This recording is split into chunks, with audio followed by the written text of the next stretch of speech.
Well, it is time for Tech Tuesday, and more robots are entering the food industry, including the rapidly growing business of boba tea drinks. Okay, plus Amazon once again attempting to change the way you shop.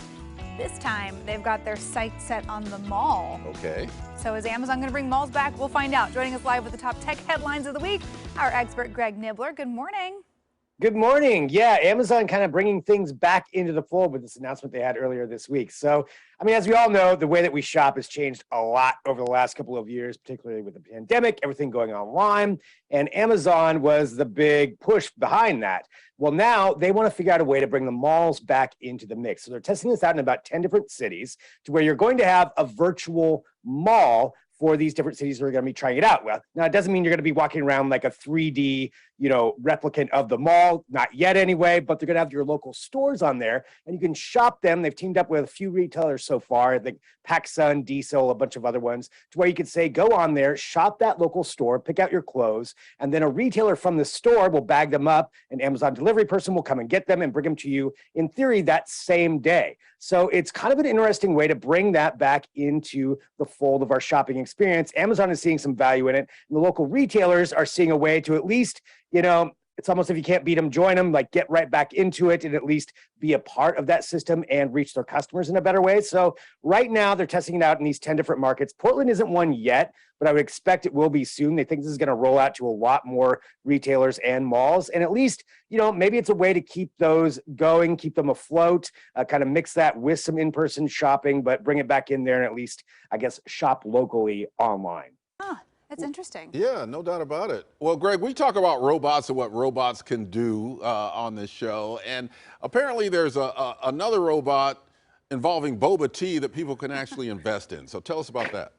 Yeah, I mean, boba tea, that's something that has really grown a lot over the last few years as well. And there's so much growth that this company, Bobacino or Bobacino, believes that there is enough there that they can start putting out these robots that would help accelerate how fast you can get your boba tea. So the way this robot works is you would walk up to it, it's like a little kiosk. You've got all these different selections. They said it's really customizable for what you want. And then you've got this robot arm that would mix up your boba tea, hand it to you, and you're on your way, quick and easy. And they're saying that this is something that they think is going to be so successful, they want people to invest in it, to where you would have these, they think they're about $50,000, I think, to set up, versus they're comparing it to about $200,000 to set up a cart. So you would set up this robot, you invest in it, the robot does all the work, you just fill it full of the ingredients, and people walk up, grab their boba tea from the robot arm, and go on their way. And they think that it's going to be so successful that this is going to be starting to show up at airports or any kind of public space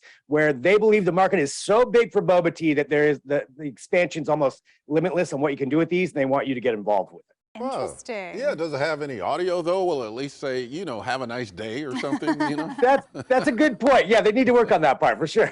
Maybe you could record your own messages. Welcome to Ken's Boba Tea Robot. And, have that all ready to go. That's kind of cool. Okay, that's a robot that I think could be useful, better than the spaghetti flinging food robot that we talked about last time. Okay, so hey, Stanford University's underwater robot can make it feel like you're actually diving. We got to see this.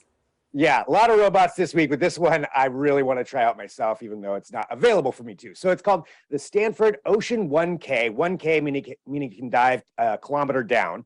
And this robot's very humanoid-like, and what they want to use it for is to exploring things that is just unsafe or unattainable for humans to actually go down there. So the robot's got like 8 different thrusters on it, it's got its hands, it's got stereoscopic vision. So that's just one part of it. It can operate autonomously, but the other part is that a human can operate it and actually feel in a way what the robot is feeling. So with that stereoscopic vision, you can sit at a control center. You've got these controls that you put your hands on. You can see everything it sees. But when it touches something, so they've been using it for like underwater shipwrecks. When it touches the shipwreck, you can feel the pushback that it's feeling. Like when you're going through the water, you can feel the tension of the water all through these different feedbacks that you have because it's got so many sensors on it. So it's really kind of, from what they explain, a very cool experience of feeling like you're actually there deep under the ocean and feeling what it feels, and it has this tactile function where it can know not to like break something, but actually touch it, and actually get that experience of what it's like. So they think there's a lot of use cases for this,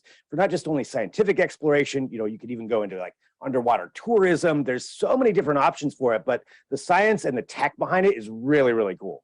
That is. That's really neat. You'd have to just like put on a snorkel mask too, just so you could feel like you're, you got it in Get there. the full Breathing experience. underwater. Yeah. Yeah, absolutely. Well, Greg, as usual, thanks for the rundown. Always interesting stuff, and we'll talk to you again soon.